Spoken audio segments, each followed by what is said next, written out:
Bonjour, je vais installer un environnement de développement pour développer en C Sharp, .NET, Windows Forms ou Linux.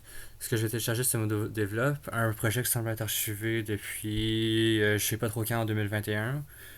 En 2022, il fonctionne encore. 2023, aujourd'hui, il a encore l'air de fonctionner. Ça, c'est une machine virtuelle que je viens de finir d'installer. C'est Ubuntu 22.04 LTS. LSB release. Voilà, Ubuntu 22.04 LTS, je viens de l'installer aujourd'hui. Il n'y a rien configuré. Fait que Mono est déjà fourni par Ubuntu, mais c'est des anciennes versions de Mono. Je vais quand même vous montrer. Donc, sudo apt update, mais si je viens de l'installer puis de tout mettre à jour, je vais quand même le faire. Sudo apt update. Ça enregistre ça. Ouais. Apt search Mono.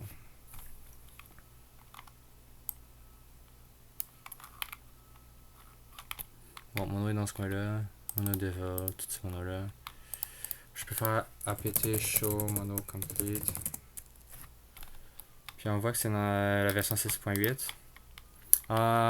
Pour télécharger MonoDevelop, on va ajouter un repository PPA ou autre chose. Et eux, ils fournissent des versions plus récentes de Mono. On va voir c'est quoi la version de Mono qu'eux ils donnent. Et oui, c'est vraiment important d'avoir la version la plus récente.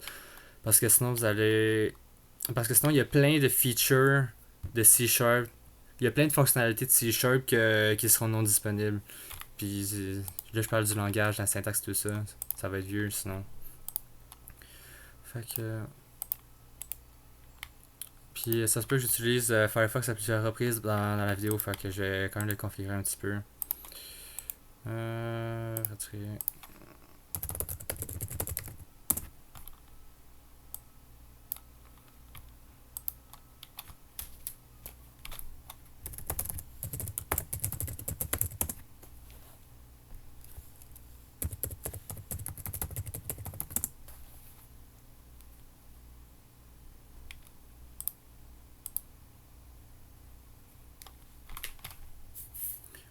Bon.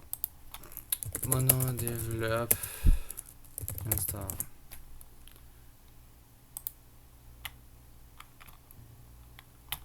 Bon. Puis là, on va écrire les commandes pour ces affaires-là. CTRL-C. CTRL-SHIFT-V.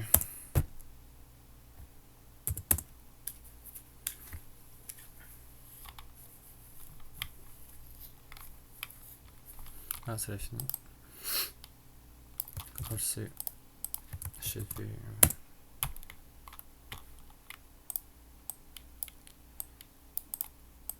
C'est la deuxième fois que je recommence la vidéo. Non, c'est la première fois que je recommence la vidéo, c'est la deuxième fois que je m'enregistre.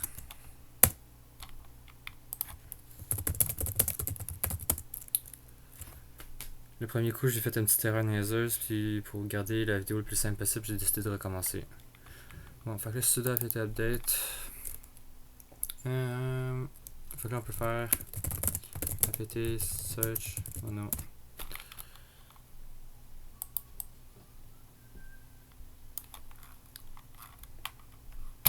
Fait que là, on peut voir mono develop ici. Ouais, si on suit les instructions puis qu'on descend, ça dit juste installer mono develop ici. Fait que c'est là qu'on est rendu. Puis là, on peut faire apt show mono complete. Là, on peut voir 6.12 et non 6.8. Fait que c'est vraiment des trucs plus récents. Sudo apt install mono develop. Là, on va laisser télécharger presque 1 GB de choses. Ça va prendre un bout de temps. En attendant, je peux aller chercher un projet.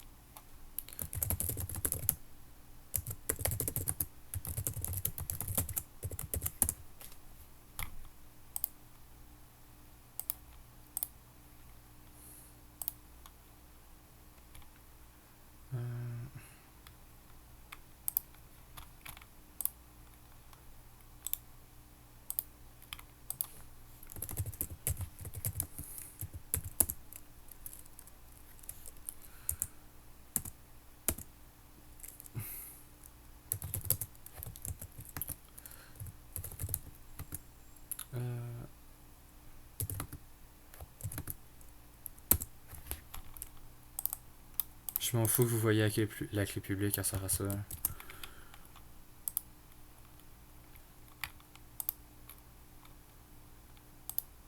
Vidéo précédente. Oui.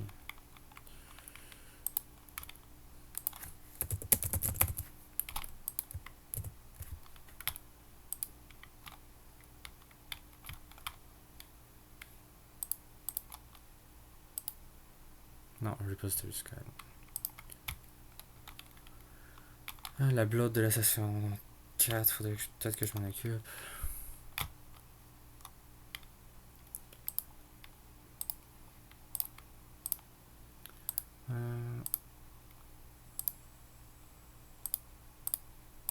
On va dire project.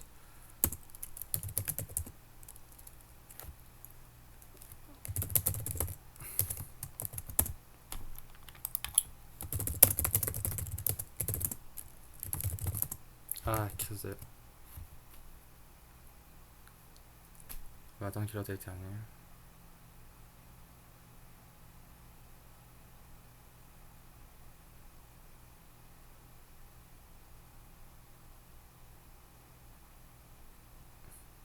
Je m'en allais me traiter de cave.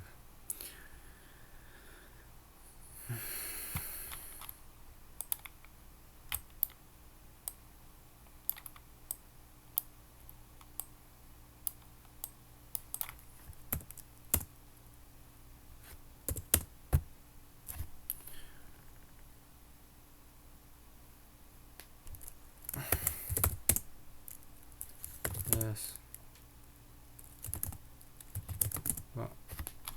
Si vous allez dans la repository de designer de Windows Form graphique que je me suis programmé pour passer à travers la session 3, vous pouvez aller dans le release pour télécharger directement le fichier exécutable.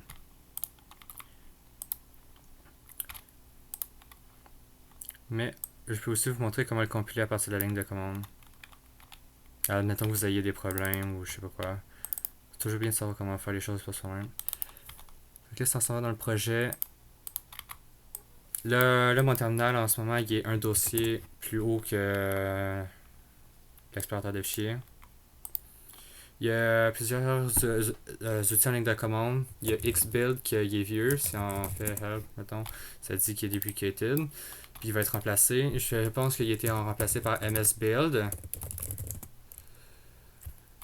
Lui, je chiale pas qui est deprecated. Puis il y a aussi MD Tool, MD pour MonoDevelop. Je vais vous montrer les trois. Fait qu'on peut faire Xbuild. Puis là, on lui donne le fichier de la solution. On peut aussi lui donner un fichier de projet. Puis là, il compile le tout.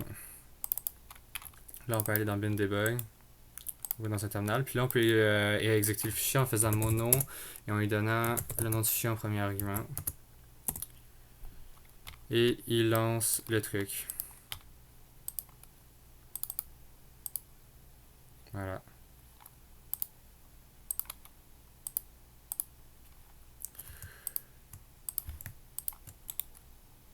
Supprimer, c'est où?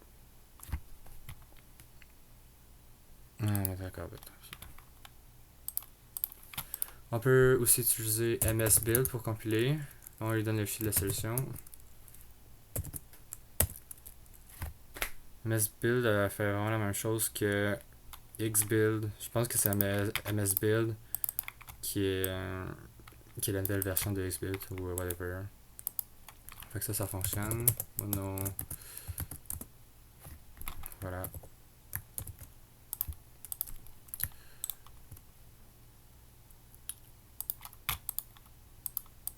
Et on peut aussi utiliser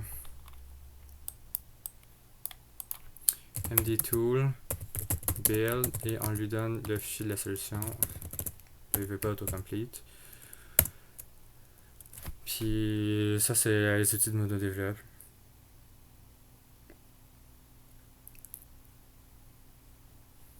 Fait que là, il a fini de compiler. Mono. Puis voilà. Fait que maintenant, on va regarder comment... Ben, on va regarder MonoDevelop. Mono.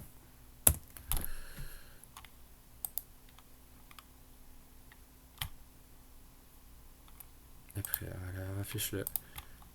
Fait que à ça, c'est MonoDevelop. Vous pouvez aller dans Préférences pour forcer le Dark Theme au lieu d'avoir le Theme System. On va faire un nouveau projet.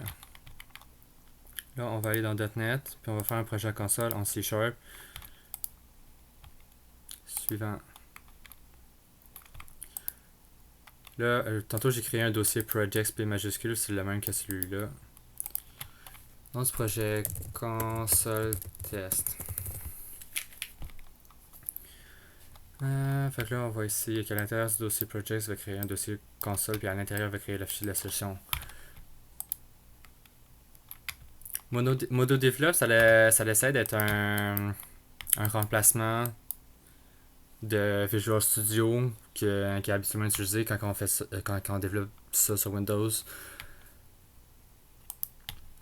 Fait que tout comme Visual Studio, MonoDevelop fait des solutions puis des projets.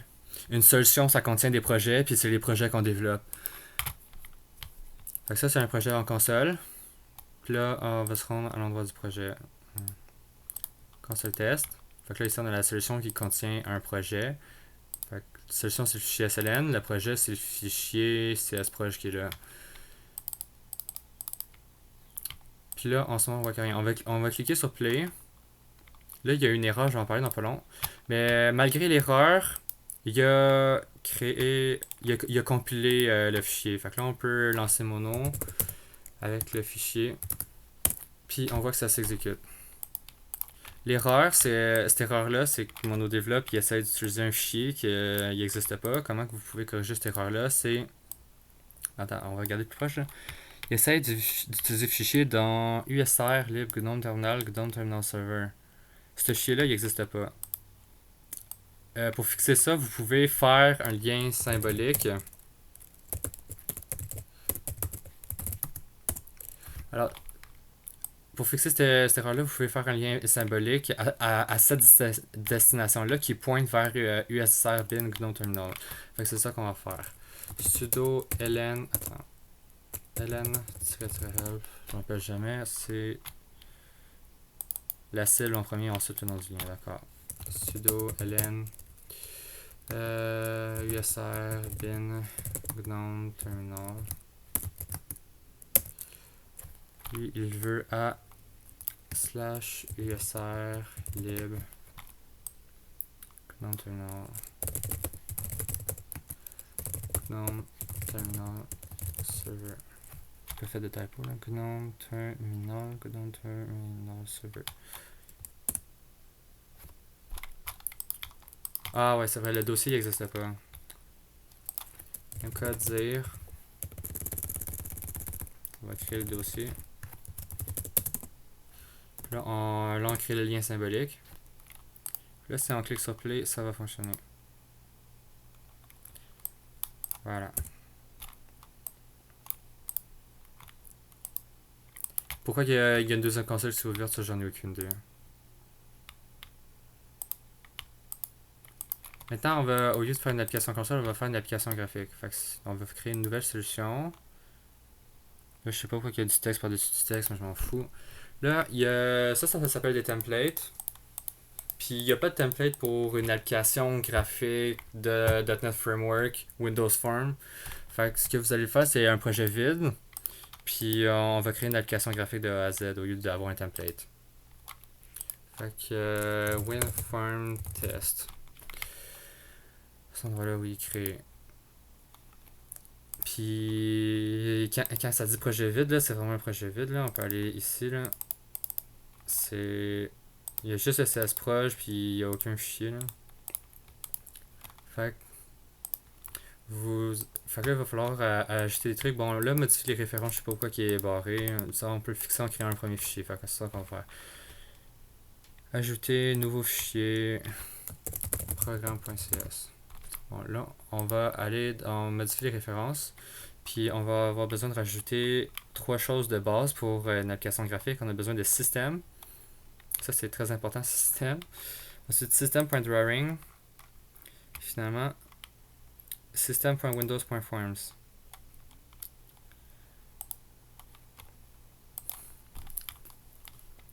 Là, on n'a pas besoin de ça. Là, il faut créer un point d'entrée pour notre programme. On va aussi rajouter using system.windows.form. Enfin,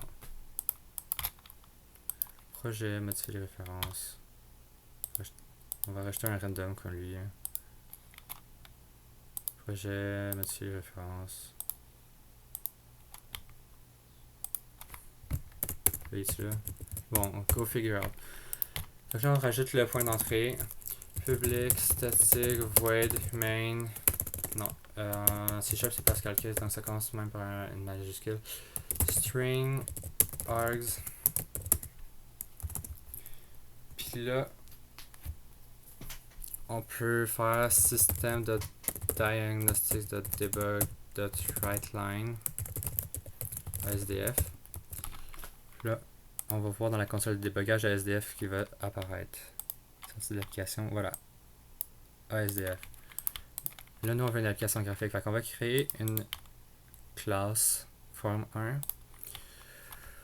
form1.cs public form. Puis, bon, on va rajouter using system.windows.forms. Et on va faire en sorte que form1 extends form. Une form, c'est une fenêtre. Form est littéralement juste une fenêtre. Fait on crée une fenêtre en ce moment. Form1 extends form. Là, on n'a pas besoin de mettre rien dans le constructeur pour l'instant. Là, habituellement, on fait ça on fait des applications Windows Form avec Visual Studio sur Windows. Habituellement, Visual Studio sur Windows, ici, il met application. C'est écrit application.enable visual styles. Je sais pas ce quoi ça fait, mais puisqu'il le met toujours, je recommande que vous le mettez aussi. Ensuite, Visual Studio, il fait application. Voyons, est-ce que je sais écrire moi aujourd'hui? Application.run, puis là on va lui donner une nouvelle form1. CTRL S. Puis là, on peut compiler, exécuter, et nous avons notre fenêtre. Fait que là, on peut rajouter des choses dans la fenêtre. Habituellement, une fois que le point d'entrée est fini, vous n'avez pas besoin d'aller ici. Puis habituellement, c'est dans la fenêtre que vous programmez, dans vos fenêtres. Fait que là, on peut modifier les propriétés de la fenêtre comme this.text égale fenêtre. Voilà. On peut aussi rajouter des contrôles comme private button btn1. Puis là, dans le constructeur, mettez this.btn1 égale new bouton. Moi, j'aime ça répéter this au début, mais vous pouvez juste écrire btn. Vous pouvez aussi juste écrire btn1. Le C# c'est vraiment similaire à Java. This.btn1. Là, quand on crée un contrôle, il faut lui donner un parent. Là, le parent, c'est nous, la fenêtre. Nous sommes la fenêtre. This.btn1. Là, on va mettre la coordonnée horizontale. Et ensuite, on va mettre la coordonnée verticale avec top. Je vais l'écrire. This.left égale 5. Top. Ça, c'est la coordonnée verticale. Fait que je vais mettre 10, mettons, pour qu'on voit la différence. This.btn1.width égale 100. This.btn1.8 égale 30. This.btn1.text égale btn1. On compile et exécute. On voit le bouton 1. La coordonnée horizontale 5, coordonnée verticale 50. Puis là, en ce moment, le bouton il fait rien. Pour ajouter un événement, on va commencer par créer une méthode qui va contenir le code à exécuter quand on clique sur le bouton. Private void btn1 click object sender. Ouais, c'est object sender event args. Et là, on va faire message box. J'appuie sur la mauvaise flèche. Box de show. btn1 cliquer. Là, pour connecter l'événement, on s'en va dans le bouton, on fait le nom de l'événement, comme l'événement click, et on fait plus égal new event handler, et on lui donne entre parenthèses du constructeur. Là, j'ai appuyé sur Escape pour enlever le dialogue de suggestion. Là, on lui donne entre parenthèses la méthode. This.btn1 click. Point virgule. Là, si on clique sur le bouton 1, là, ça affiche ce dialogue-là. Ça, c'était les choses de base que je vais montrer pour aujourd'hui.